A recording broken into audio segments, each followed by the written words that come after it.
जय माता दी।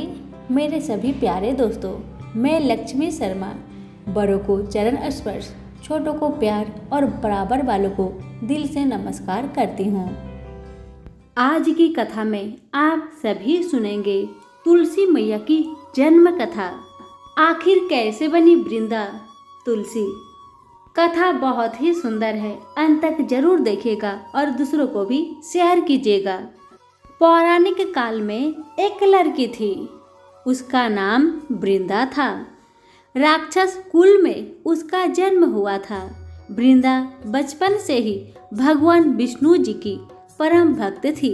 वृंदा श्रद्धा भक्ति बड़े प्रेम के साथ विष्णु भगवान की पूजा किया करती थी।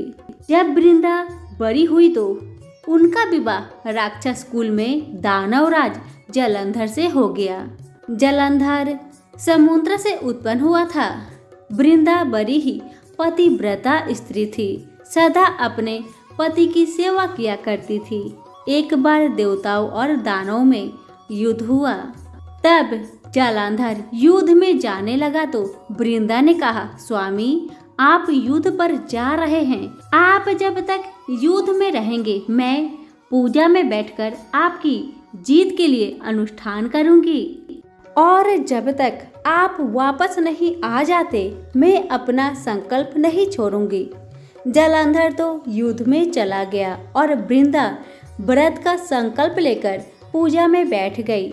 उनके व्रत के प्रभाव से देवता भी जलंधर को न हरा सके और सारे देवता जब हारने लगे तो भगवान विष्णु जी के पास गए और सबने भगवान से प्रार्थना की तो भगवान कहने लगे कि वृंदा मेरी परम भक्त है, मैं उसके साथ छल नहीं कर सकता।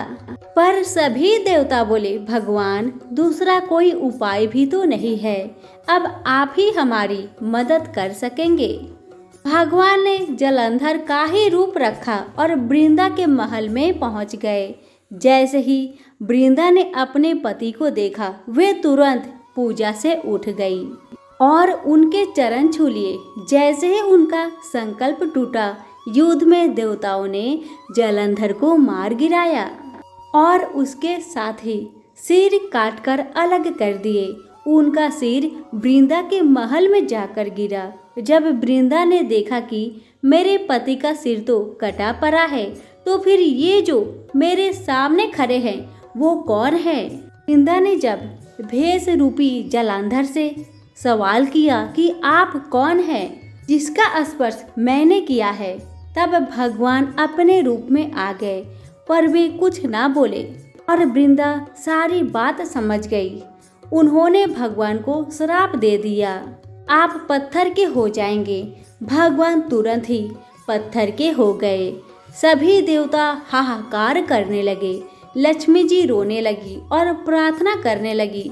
तब वृंदा जी ने भगवान को वापस वैसा ही कर दिया और अपने पति का सिर लेकर वे सती हो गई और उनकी ही राख से एक पौधा निकला। तब भगवान विष्णु जी ने कहा, आज से इसका नाम तुलसी है और मेरा एक रूप इस पत्थर के रूप में भी रहेगा, जिसे शालिग्राम के नाम से तुलसी जी के साथ पूजा की जाएगी और मैं बिना तुलसी जी के प्रसाद स्वीकार नहीं करूँगा। तब से तुलसी जी की पूजा सभी करने लगे और तुलसी जी का विवाह शालिग्राम जी के साथ कार्तिक मास में किया जाता है। देव उठनी एकादशी के दिन इसे तुलसी विवाह के रूप में मनाया जाता है। सभी बोले तुलसी महारानी की जय हो। कथा पसंद आने पर लाइक शेयर जरूर करें। धन्यवाद।